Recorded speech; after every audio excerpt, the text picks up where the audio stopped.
Number 1. The Giant Man in the Fog. I'm trapped in an alternate dimension, and I don't know how to get out. I work as a police officer in the state of Washington. I was sent to investigate reports of screaming coming from the abandoned house outside of town. Nobody had lived there since 1985, and the place was practically in shambles, so I figured it'd be another bogus prank call from bored teenagers. However, based on my current situation previously stated, it's likely obvious that there was something behind the calls after all. When I got there, I immediately had a bad feeling about being there. It felt like I was being watched from every direction, and it made my skin crawl. But as an officer of the law, I had a duty to protect and serve. It was my job. So I got out of my cruiser and headed up the path leading to the front door. I don't know why, but I knocked on the door as I would if I was on any other disturbance call. I wasn't expecting to get an answer, but it was a habit. Imagine how shocked I was when the doorknob turned and the door began to squeak open seconds later. In my mind, I was expecting there to be a group of teenagers inside trying to pull a fast one on an unsuspecting officer for entertainment, so I headed inside calling out to anyone who might be there. I didn't get any response back, but as soon as I was past the threshold of the door, it locked behind me, and my ears filled with the loudest static humming I had ever heard. I tried to make it to the door, but the humming was crippling, debilitating. As I fell to my knees holding my head in pain, something told me to get back up and get to the door. So that's what I did. At the time I thought it was my subconscious trying to remind me to stay strong, but I would soon see that wasn't the case at all. I made it to the door and managed to get it unlocked, but when I opened it, a burst of what felt like electricity sent me flying backwards and slammed me into the wall. On top of the humming, I could hear laughter surrounding me, almost like it was circling around me. I heard it in every direction.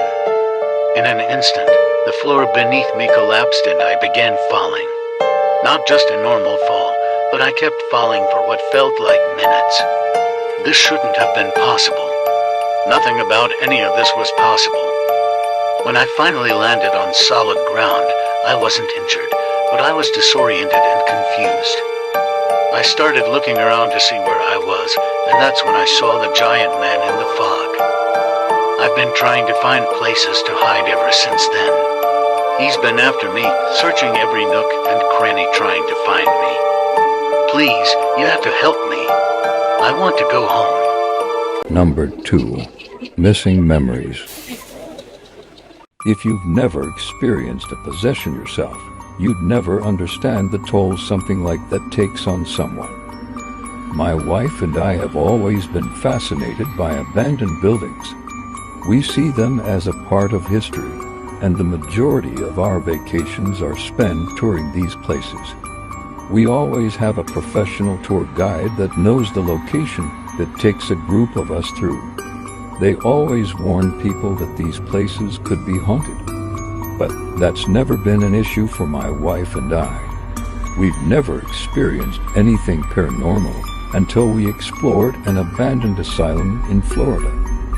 Our tour lasted a couple of hours, and afterwards we decided to go grab some dinner and then return to our hotel.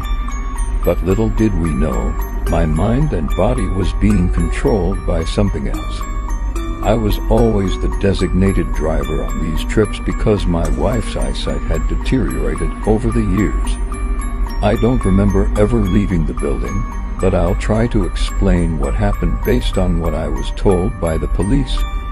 Apparently, my wife and I did leave the building. As a matter of fact, we made it to the car and started driving.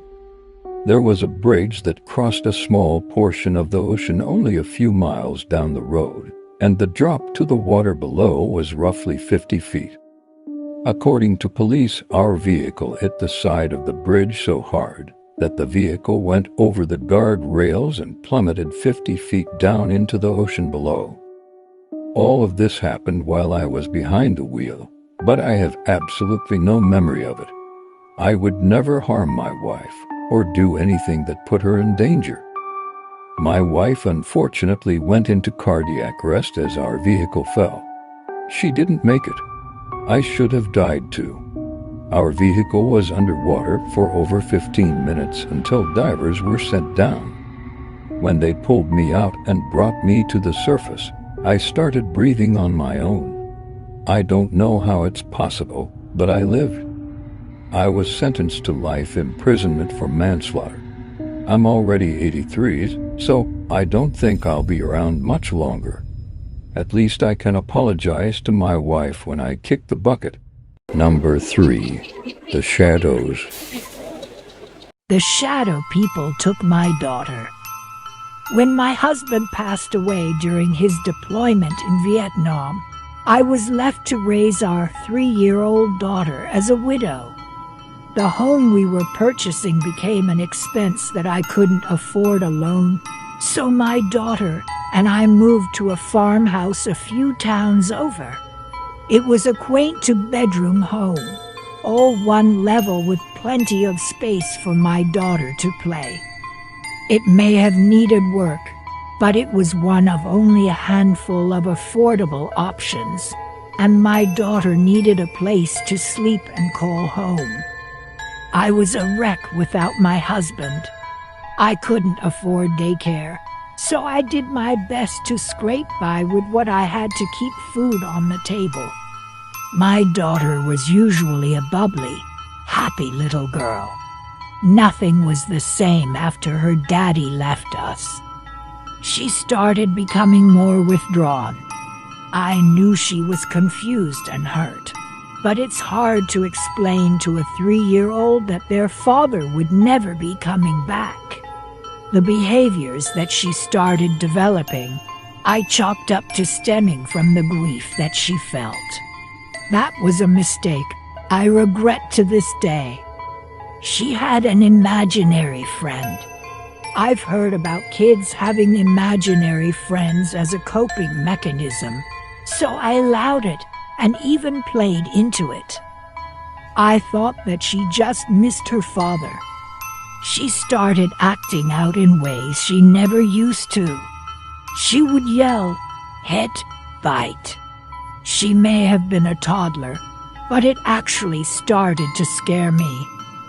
But none of her behaviors scared me as much as when I opened her bedroom door one night after hearing something on the baby monitor and seeing a shadow as tall as our ceiling looming over her bed. Instinctively, I screamed bloody murder. My mind thought there was an intruder trying to kidnap my child, or worse. But when I noticed that there were no features to the figure, I slowly realized whatever this was not human. I was frozen in place as the figure picked up my daughter. It turned as if it was looking at me, and both it and my daughter vanished before my eyes. The police have been searching for her for over 40 years. I'm still their primary suspect. Number 4. The Spider. I've had the same nightmare every night for 5 years. It all started after I went on a school trip to Mexico. My Spanish teacher took us to a bunch of historical landmarks. Even though it was a vacation, she still wanted us to learn something. There was one place that I'll never forget. It almost looked like some kind of crypt or burial site, but all the other kids wanted to investigate the second we stumbled upon it. My teacher had a local map, and this place wasn't mentioned anywhere on it. But she let us go explore anyways. We had supervision, so she thought we'd be fine.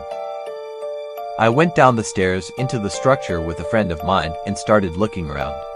There were cobwebs everywhere, and the amount of dust and dirt made it hard to breathe. I started having an asthma attack, so I grabbed out my inhaler and started to retreat back to the entrance. I rushed a little too much. I felt my foot catch something, then I heard the sound of something breaking on the ground.